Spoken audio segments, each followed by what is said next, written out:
ভাতের সাথে দিয়ে দিলাম।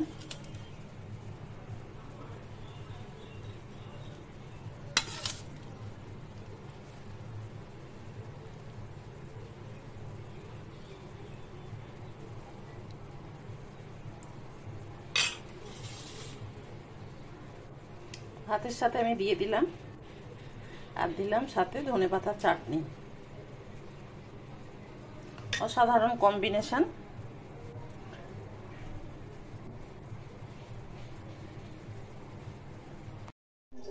দুটো মানকচু এনেছি, টাটকা মানকচু। মানকচুটা এভাবে ছাড়িয়ে নেব, যদিও আমি উপরেরটা ছাড়িয়েই এনেছি, তাও এবার এটা ছাড়িয়ে নেব হালকা করে। আর চিংড়ি মাছ এনেছি, চিংড়ি মাছ দিয়ে মানকচুটা আজকে বানাবো। মানকচুটা ছাড়িয়ে নিলাম, এবার পিস করে নেব। মানকচুটা কেটে নিয়েছি, এবার ভাপিয়ে নেব। কড়াইয়ে গরম জল ফুটতে দিয়ে দিলাম, তাতে কচুটা দিয়ে দেবো। একটু নুন দিয়ে দিয়েছি, নুন দিয়ে ভাপিয়ে নেব।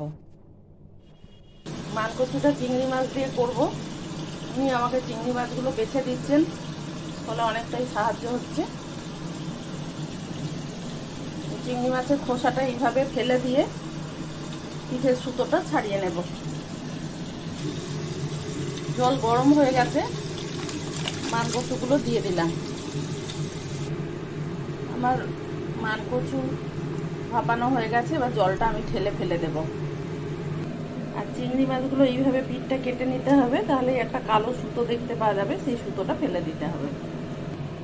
কচুটা সেদ্ধ করিনি, ভাপিয়ে নিয়ে জল ফেলে দিয়েছি, যাতে মানকচুর কুটকুটানিটা না থাকে। এত কুটকুটে যে আমি কাটতে গিয়ে আমার হাতে কুটকুট করছে। কড়াই গরম করে তাতে তেল দিয়ে দিলাম, সর্ষের তেলে রান্নাটা করব। তেল গরম হয়ে এসছে, তাতে একটা শুকনো লঙ্কা দিয়ে কচুটা ভেজে নেব। কচুটা ভালো করে লাল করে ভেজে নেব। একটু নুন হলুদ দিয়ে দেব।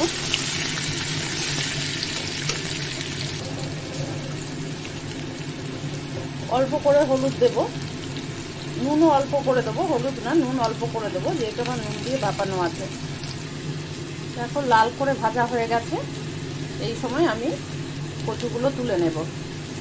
ভেজে তুলে নিলাম, খুব সুন্দর সুগন্ধ ছেড়েছে। তোমরা এটা ভাজাও খেতে পারো। এবার আমি তেলে জিরে আর তেজপাতা ফোড়নে দিয়ে দিলাম।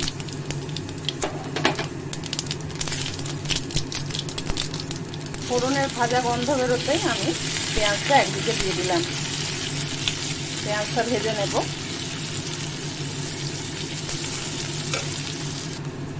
পেঁয়াজের সাথে আমি চিংড়ি মাছটা দিয়ে দিলাম, দিয়ে অল্প একটু ভেজে নেব। পেঁয়াজ আধ ভাজা হয়ে গেছে, তার সাথে আমি চিংড়ি মাছটা দিয়ে একটু লাল করে ভেজে নেব। আর এদিকে আমি একটা মশলা করে নিচ্ছি। রসুন, কাঁচা লঙ্কা আর একটু টমেটো, একটা পাকা টমেটো। মাছে একটু নুন হলুদ দিয়ে দিলাম। সামান্য একটু জল দিয়ে আমি একটা পেস্ট করে নেব। এই সময় আমি পেস্টটা দিয়ে দিলাম চিংড়ি মাছের মধ্যে। একটু গুঁড়ো মশলা দিলাম, হলুদ, জিরে আর লাল লঙ্কা। ধনে ব্যবহার করব না। তার সাথে আমি মান ভাজাটা দিয়ে দিলাম।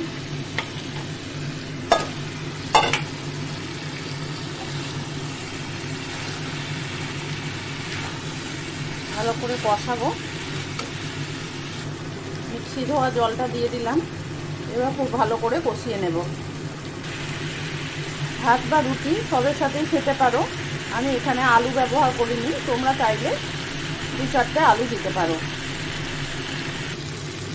কষানো হয়ে গেছে, এই সময় আমি অল্প পরিমাণ জল অ্যাড করে দিলাম।